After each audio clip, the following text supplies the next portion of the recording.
दिल्ली की सर्द सुबह थी। लोग अपने अपने काम में व्यस्त थे। कोई ऑफिस जा रहा था, कोई दुकान खोलने। कनॉट प्लेस के एक कोने में एक बूढ़ा भिखारी बैठा था। फटे पुराने कपड़े, हाथ में एक कटोरा, झुकी हुई कमर, लेकिन आंखों में एक अलग सी चमक थी। मानो सब कुछ हार जाने के बाद भी उसने उम्मीद छोड़ी नहीं थी। हर रोज की तरह उस रास्ते से एक अमीर बिजनेसमैन गुजरा। नाम था आदित्य वर्मा। सफल, आत्मविश्वासी, बड़े बिजनेस का मालिक। वह अक्सर उस भिखारी को देखकर आगे निकल जाया करता था।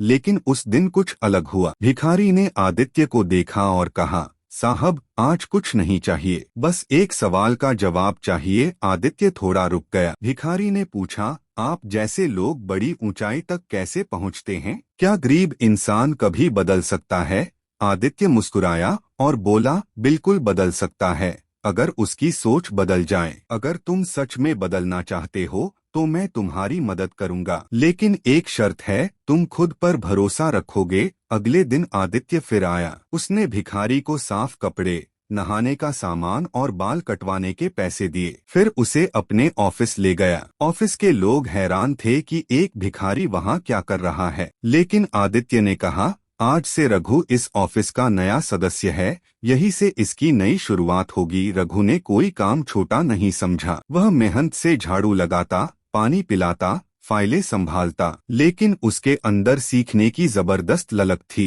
वह खाली समय में अखबार पढ़ता, दूसरों की बातें ध्यान से सुनता। आदित्य ने उसकी लगन देखी और एक पुराना लैपटॉप दिया। कहा, इंटरनेट पर सीखो, दुनिया यही है।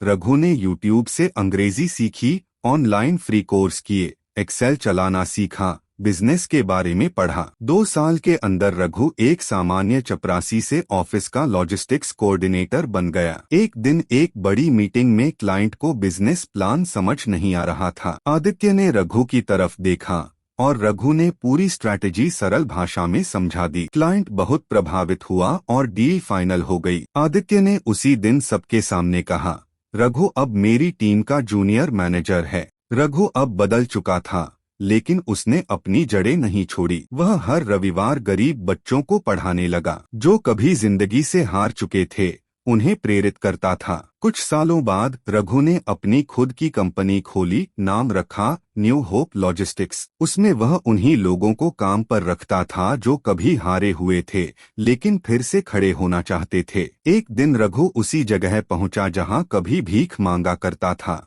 इस बार उसके हाथ में कटोरा नहीं, एक किताब थी, एक सिक्के की कीमत जो उसने खुद लिखी थी। वह लोगों को मुफ्त में बांट रहा था। तभी एक बूढ़ा आदमी पास आया, फटे कपड़ों में। रघु मुस्कुराया और बोला, साहब, आज कुछ नहीं चाहिए, बस एक सवाल का जवाब दीजिए, क्या गरीब इंसान कभी बदल सकता है? वो बूढ़ा आदमी मुस्कुराया और बोला, अगर रघु बदल सकता है तो कोई भी बदल सकता है।